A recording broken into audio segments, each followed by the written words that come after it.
بسم اللہ الرحمن الرحیم۔ میں نہیں جانتا، شاید کہ تیرے دل میں اتر جائے میری بات۔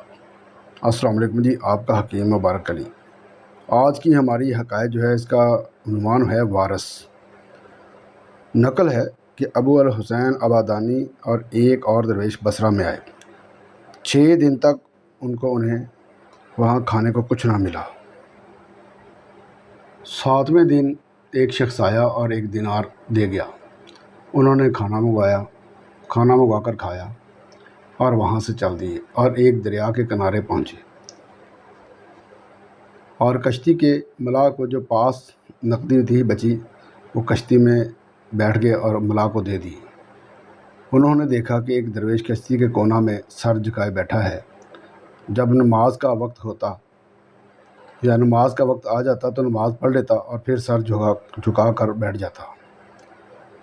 ابو الحسین فرماتے ہیں کہ میں اس کے پاس گیا اور کہا کہ ہم تمہارے دوست ہیں، اگر کچھ کام ہو تو بتا دینا۔ وہ بولا کہ جب کام ہوگا بتا دوں گا۔ تھوڑی دیر بعد وہ بولا کہ کل ظہر کے وقت میں دنیا سے رخصت ہو جاؤں گا، اور جب تم کنارہ پر پہنچو گے تو وہاں تم کو درختوں کا ایک بن ملے گا۔ وہاں پر ایک بڑے درخت کے نیچے میرا تمام سامان کفن دفن کا دیکھو گے۔ میرا کام پورا کر کے مجھے وہاں دفن کر دینا اور میری یہ گدڑی ضائع نہ کرنا۔ جب تم شہر حلہ میں پہنچو گے تو وہاں ایک جوان اچھے اخلاق والا تم سے یہ گدڑی طلب کرے گا، اسے یہ دے دینا۔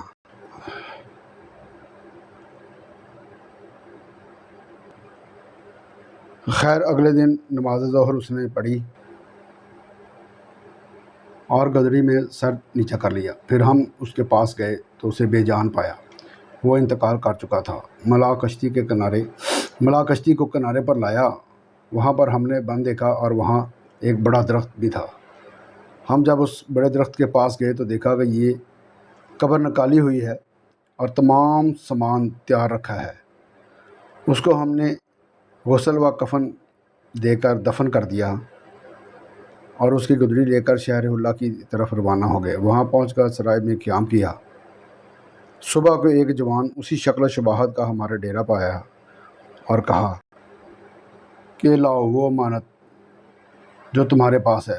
ہم نے کہا اچھا دیتے ہیں، لیکن ایک سوال ہے، وہ کشتی والا درویش کون تھا اور آپ کون ہیں، اور یہ قصہ کیا ہے؟ یہ سن کر وہ لڑکا بولا کہ وہ ایک درویش تھا اور میراث رکھتا تھا۔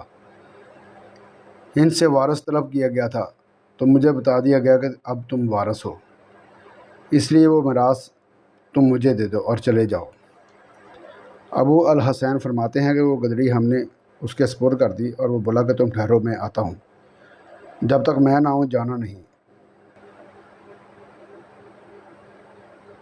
یہ کہہ کر وہ تھوڑی دیر بعد آیا اور گدڑی پہن لی اور اپنے کپڑے ہمیں دے گیا اور چلا گیا۔ ابو الحسین رحمۃ اللہ تعالیٰ علیہ فرماتے ہیں کہ میں نے ایک کپڑا اپنے ہمراہی کو دیا کہ جاؤ اس کو فروخت کر کے کچھ کھانے کے لیے لاؤ۔ وہ بازار کپڑا فروخت کرنے کے لیے گیا، اسی وقت اس کو سپاہیوں نے پکڑ لیا اور میرے پاس لے آئے اور مجھے بھی پکڑ لیا اور کھینچ کر ایک رئیس شخص کے پاس لے گئے، اور رئیس شخص نے مجھ سے پوچھا کہ میرا لڑکا کہاں ہے جس کے کپڑے تم فروخت کر رہے تھے؟ 3 دن سے ہمارا لڑکا نہیں مل رہا، بتاؤ کہاں ہے وہ؟ میرا لڑکا کہاں ہے؟ ہم نے اول سے آخر تک سارا حال سچ سچ کہہ دیا۔ پھر یہ قصہ سن کر رئیس آدمی رو پڑا اور آسمان کی طرف منہ کر کے کہنے لگا، اے میرے مالک، تیرا شکریہ کہ میری پشت سے اس جیسا لڑکا پیدا ہوا جو تیری جناب کے لائق ہے۔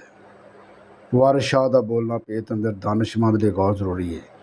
آپ کا حکیم مبارک علی۔ السلام علیکم ورحمۃ اللہ وبرکاتہ۔